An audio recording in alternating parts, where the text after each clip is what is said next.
নমস্কার বন্ধুরা, green leaf and life চ্যানেলে তোমাদের অনেক অনেক স্বাগত।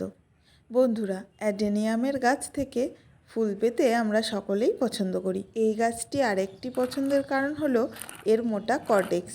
বাড়িতে যারা আমরা ছোটোখাটো বাগান করতে ভালোবাসি তাদের কাছে এই অ্যাডেনিয়াম একটি বিশেষ আকর্ষণীয়। আর কর্ডেক্স মোটা করতে গেলে অবশ্যই মাঝে সাঝে ডালগুলোকে ছাঁটাই করতে হয়। আর যখনই ডালগুলো বড় হয় তখনই আমি এগুলোকে কেটে চারা তৈরি করি। অ্যাডেনিয়ামের বীজ থেকেও খুব ভালো চারা তৈরি হয়, তবে আমি এইভাবে ডাল থেকেও চারা তৈরি করে থাকি। এই গাছটি আমার প্রায় 3 থেকে 4 বছরের পুরনো। আর এর মধ্যেই দেখো কর্ডেক্সটা কতটা মোটা হয়ে গেছে।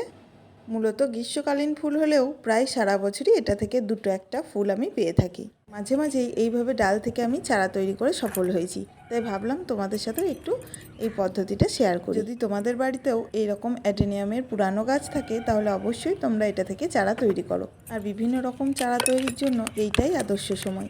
চলো তাহলে কিভাবে খুব সহজেই অ্যাডেনিয়াম গাছে থেকে চারা তৈরি করতে পারবে তা তোমাদের সঙ্গে শেয়ার করি। প্রথমে আমি একটি ধারালো ছুরি নিয়ে এই ডালগুলোকে কেটে দিচ্ছি।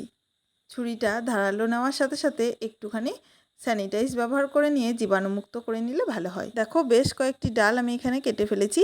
আর কাটা অংশগুলোতে অবশ্যই ফাঙ্গিসাইড পাউডার জলে গুলে লাগিয়ে দিতে হবে।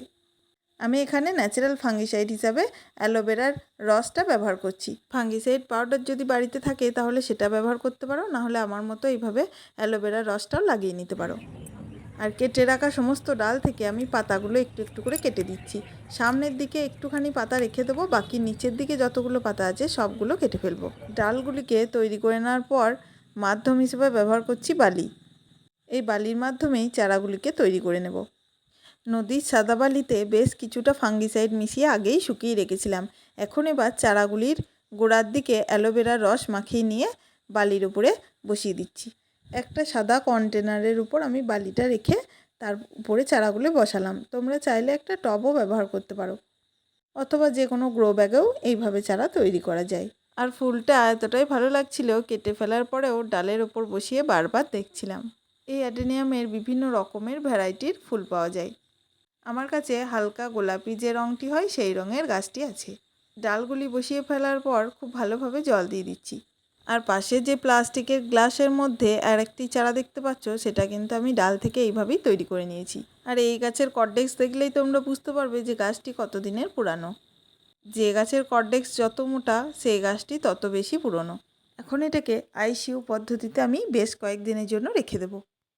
অর্থাৎ একটা প্লাস্টিককে উপর থেকে খুব ভালোভাবে ঢেকে দিয়ে নিচের দিকটা বন্ধ করে রাখবো, যাতে কোনোভাবেই জল না ঢুকতে পারে। আর আমি সাফিসিয়েন্ট জল আগেই দিয়ে দিয়েছি এই কয়েকদিনে, আর এটা জল প্রয়োজন হবে না। আশা করছি 15 থেকে 20 দিনের মধ্যেই চারা তৈরি হয়ে যাবে। তখন অবশ্যই তোমাদের সঙ্গে একবার শেয়ার করব। আর আমার এই চ্যানেলে গাছের চারা তৈরি এবং পরিচর্যা নিয়ে বিভিন্ন রকম ভিডিও এসে থাকে। যদি তোমাদের ভালো লাগে তাহলে চ্যানেলটি অবশ্যই সাবস্ক্রাইব করে সকলেই খুব ভালো থেকো, সুস্থ থেকো। আজকের মতো ভিডিওটি এই পর্যন্তই। ফিরে আসবো নতুন একটি ভিডিও নিয়ে। ধন্যবাদ।